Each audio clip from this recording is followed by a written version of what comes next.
Bonjour, je m'appelle Antoine Marzio, je suis économiste, consultant indépendant dans l'agroalimentaire depuis de nombreuses années et je viens d'écrire un livre, un essai sur la filière porcine en France et sur l'avenir de la production porcine dans notre pays. Qu'en est-il de la filière porcine en France ?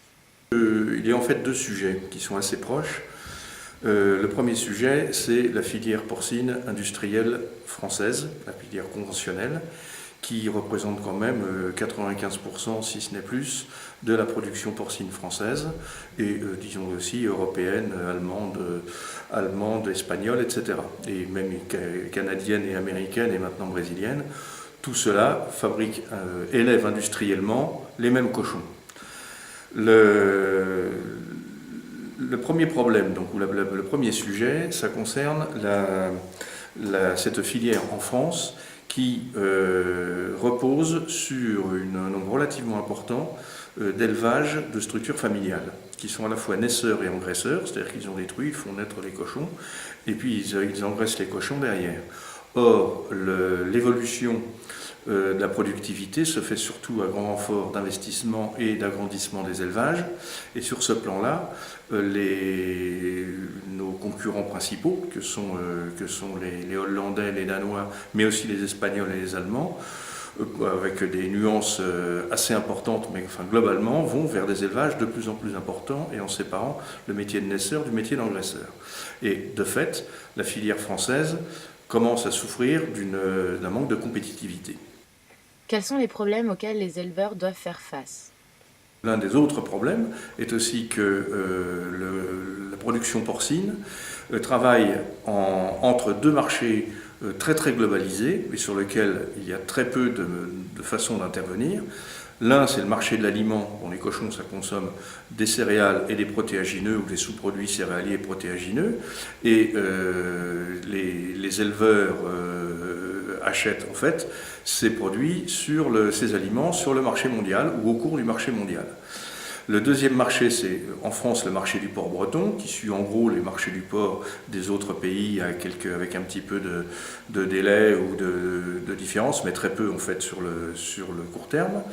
Et en fait, ce marché en aval est très très concurrentiel et très très lié en fait au volume d'offres et de demandes. Et le moindre décalage produit des effondrements de cours. En clair, depuis 3 ans, le marché du porc breton est un marché sous-coté, c'est-à-dire qu'en fait, en moyenne, 20 centimes d'euros en dessous du cours pour un produit qui vaut en gros 1,50 € du kilo. Et puis, alors que le marché de l'aliment s'est envolé et est passé en l'espace de 2 ans de 210 € la tonne à 320, comme c'est le cas maintenant.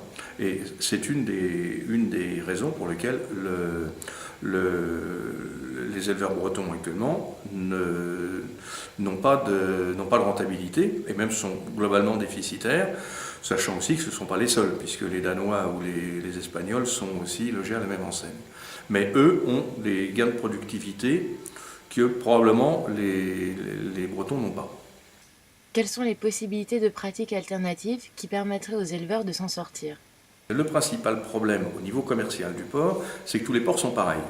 Bon, quand vous arrivez devant l'acheteur de la grande distribution et qu'il y a 3 vendeurs qui ont exactement le même cochon, qu'est-ce qui va compter ? C'est celui qui le vendra le moins cher. Alors c'est vrai pour le cochon, c'est vrai pour la viande à découpe, c'est vrai pour le pâté, c'est vrai pour le jambon, etc. Ce qui fait que c'est complètement déflationniste. Donc il faut imaginer un autre cochon, un cochon de rupture qui ne soit plus lié au marché de Chicago pour l'alimentation, ni au marché du porc breton. Et pour ça, il faut reprendre des pratiques qui fassent que le cochon, tels les poulets label rouge par exemple, qui sont assez différents du poulet classe A, qu'on ait un cochon qui soit dans l'assiette du consommateur différent. Alors, ça passe par un certain nombre de critères. Il y a la race de porc. Bon, actuellement, vous avez 3000 truies de races non conventionnelles, c'est-à-dire en fait des races anciennes conservées, donc dont peut-être le plus important est le porc gascon, dont on parle un peu. Mais enfin, tout confondu, il y a 3000 truies contre 1 200 000 truies en conventionnel, pour vous donner l'ordre de grandeur. Donc c'est déjà de repartir peut-être sur des bases de race. Mais ça ne suffit pas. Il y a aussi les conditions d'élevage. Repartir sur de l'élevage extensif. C'est ensuite d'avoir d'avoir des régimes alimentaires liés en fait avec des productions vivrières du coin.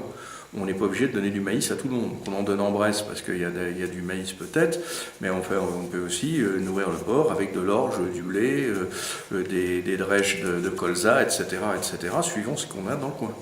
Et tout ça, on peut arriver à avoir un produit qui est complètement différent du porc standard et qu'on peut valoriser en le vendant plus cher.